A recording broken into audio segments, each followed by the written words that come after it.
Aries, I like it. Back in the game, are we? No surprise, Mars is back in your sign this week, so that makes sense. Three of Pentacles coming up. That this is excellent. And a lot of the signs have been getting this kind of energy where, you might have been planning, you might have been compromising, you might have been looking at, the best people to make it work, taking everyone else's ideas, whatever, into consideration. I always see this as mind, body, and spirit. Mind, body, and spirit. Why?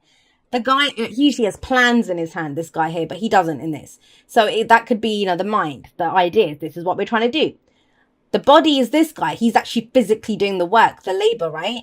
And then the spirit is this guy here. He looks like a priest or something. That's the spirit that comes into this. So it's all three working together to create something. They're building this cathedral here. What does that mean in our everyday life? Because we're not all trying to build cathedrals, right? But it's that the people that we work with, who are we planning with? What action are we looking to take? It's community, so it might be compromising. The team that we work with at work, our families, our partners, whatever. It's us coming together to create something, building it together. But have a look at what we've come from. The Hermit. So you have a very clear idea of what you want out of this. Very much so. Very much so. I kind of get the sense that this is about a group collaboration. Even if it's love, and this could go anywhere, and that's the whole readings this time. This is the whole energy of it. We can apply it to literally anything. Anything. But this has been that you kind of looking within, and it's important. The Hermit is always about finding our own power. Finding our own power within a situation. That's why, wherever he actually looks like a bit of a statue here, right? Like he's almost becomes this statue. It's not about the surroundings. It's not what's around him. It's him. Where am I going to go? What do I find? Wherever he goes, and we get the indicator of like traveling with that wand, right? And he's always out in the wilderness. But he's shining a light, and there's a star in there. Star of hope. What gives you hope? What can you change in the situation? What are the answers that the answers that we seek? They lie within us. The Hermit says that. What we want, how we feel, whatever it is, all that lovely internal gooey stuff that goes on, our fears, our doubts, whatever. The Hermit looks at all of that. And what I always point out with the Hermit is it's number 9 in the Major Arcana. It's number 9 in the Major Arcana. Number 10, where this leads to, is the Wheel of Fortune. So kind of fate kicks in, the opportunities kick in once we've done the inner work. And you've done that. That's the past, right? Last week, last month, last year. Figuring out, who am I? What do I want out of this? What are the questions and what are the answers, right? That's this. Now you're looking to build that. And you might be looking for, who can I work with? Some of you might be looking to start a business. And you're trying to figure out, well, who do I work with? I'm not actually getting that as the major message. And I might have said this was about compromising and working with others. And it is to some extent. It's those kind of themes come up. But when your advice is the 5 of Swords and the 5 of Wands, that is not playing nice. That is the nicest way to put that. That is not playing nice. Have you been playing nice? And it's not really getting you to where you want to be. I get the sense that some of you are meant to be working together, and yet you kind of feel like you're the only one doing the work. Or, you have the knowledge of how to do this, and maybe other people are kind of riding on your coattails. We have the King of Swords. I didn't miss him. We have the King of Swords coming up at the heart of this reading.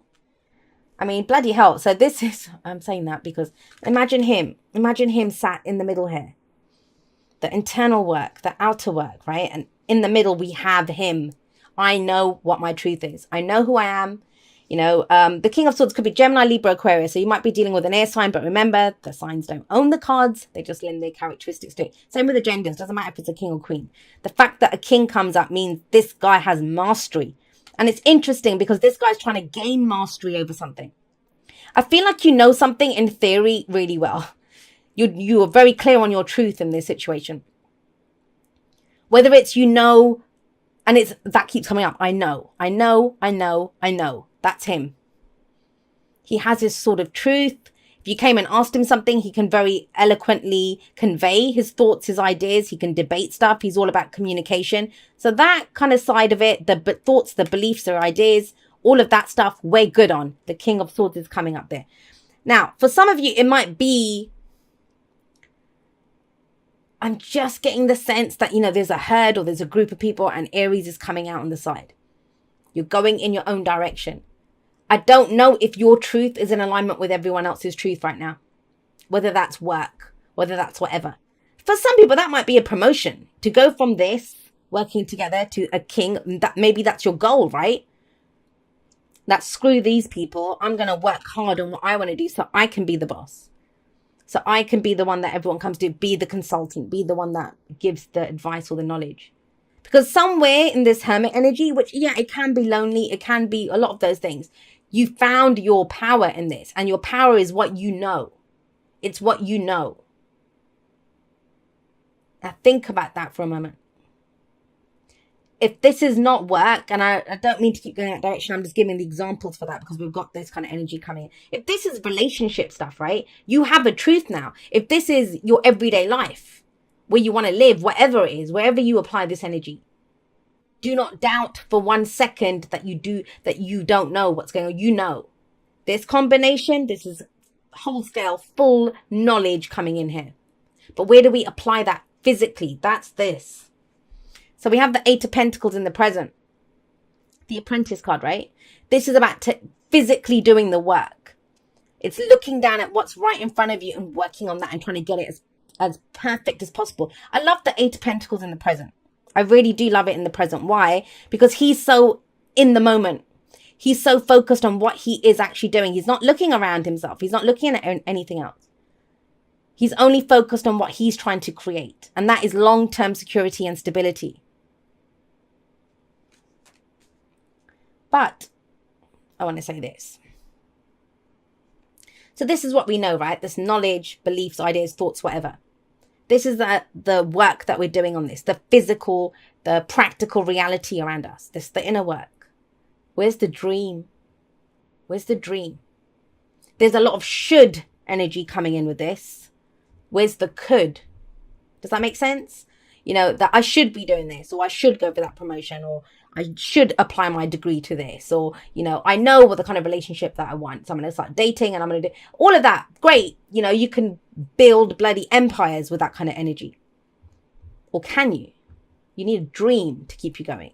And I kind of feel before you get too settled in this energy, I think you're going to get hit with a new dream, a new idea. You're going to look at your options and think, well, think about it. 7 of Cups. He's got all these options in front of him.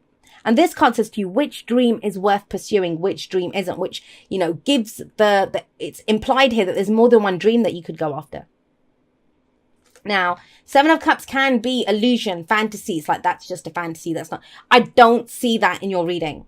In fact, I see this as an injection of some much needed fantasy, some much needed kind of dream energy coming in. It's the could. I could do that. And the 7 of Cups, it asks us to look at how we feel. It sounds like a very kind of rational, logical energy, which dream's worth pursuing, which dream isn't. But how do you determine that? You determine that by how you feel about it. Now, that's amazing energy when you've got the King of Swords sat above there, because he's going to know exactly what to do with that. He will come up with a plan like this. Like, yeah, we can make it work like this. But the King of Swords as well. Great guy, logic, he's great at communicating. His word is his oath, he stands by it. He's very honest, truthful energy, but he can detach from his emotions. And this feels like an injection of that. It's saying, Aries, great, you've got great stuff going on here that you're ready to work on this. Does it appeal to you emotionally? And I would remind you that, when the 6 of Cups, the 7 of Cups comes up, the card before is the 6 of Cups, where we've looked back, the nostalgia, right? Looked back at when we were truly happy before the loss of innocence. This is now saying, well, where am I right now? What appeals to me right now? That was great back then. What do I want right now? And let's not forget, the card that comes after the 7 of Cups is the 8 of Cups, where you're emotionally done with something. Those options don't appeal to me. I'm going to go find the 9 of Cups, which is my heart's desire. That's a little tarot lesson there of how the cups progress. So that's where you are in the whole scheme of things here. Are you still in on this dream? Do you want to do something else? What's been stopping you from going for whatever the actual dream is that you want? Is it other people? Is it you were trying to play nice with other people? Because we've got the 5 of Swords and the bloody 5 of Wands here. 5s. agents of chaos. I always call them that. They're the agents of chaos. Why? Because they feel so intense. They feel so intense. Now, the Five of Swords, I always see it as a lot more intense than the Five of Wands. Why? Because the Five of Swords it's what are you willing to do to get what you want? But you haven't figured out what you want. You're empowered, you're working on stuff, you're moving in a direction, but this is that check-in of, does it still resonate with me? Is this still my dream? Is this still my dream? And I kind of get the sense it's a lot to do with either the people that you're working with or the people that you have to deal with. Now, that can play in a lot of different ways. It might be, I love this job, but I despise this team. They don't do anything. They're lazy. They're all talk. I'm the one that gets to do everything. I'm the one that knows everything. I could go set up my own whatever. If this is a relationship, the relationship might be great. You know, it looks good. I can see us together. We'd have a great home. Our kids would be beautiful, all of that kind of stuff. But that person's family might be just interfering all the time. And you're like, well, I can't do this. I'm getting that sense of other people.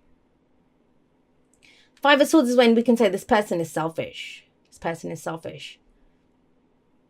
But are they?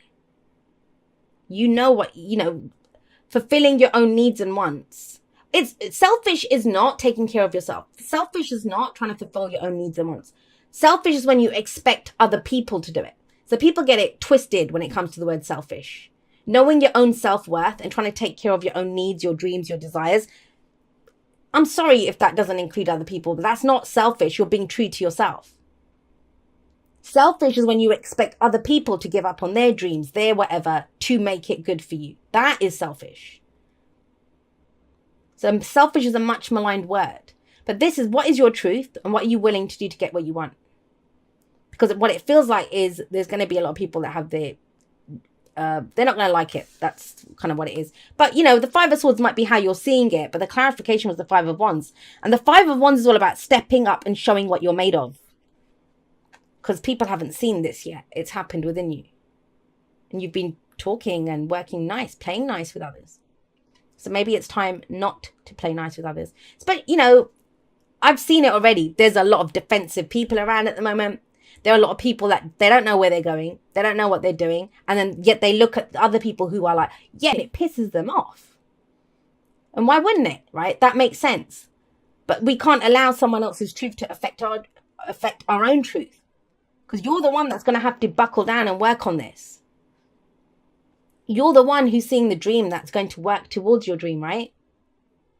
So I will always say this when the fives come up as your advice. Yeah, you're going to piss some people off.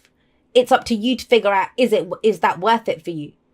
Are you ready to compromise your own power to allow other people, to keep other people happy?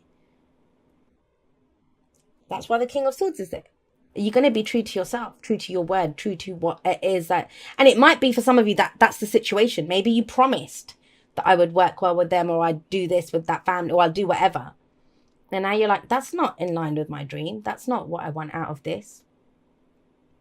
Or, I'm dimming my light to try to fit in with other people. I'm hiding my truth to try to fit in with other people. It feels intense, guys. No, I'm not even going to try to sugarcoat that when the fives come up.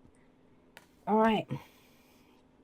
So this is interesting. We got spend some quality time together. It's imperative that we spend quality time with those we are in significant relationships with, listening and talking to each other. Now, I said this, the King of Swords, he's very good at articulating, and saying that this is what I want, this is what I believe, this is what I think, this is what I know. That's him.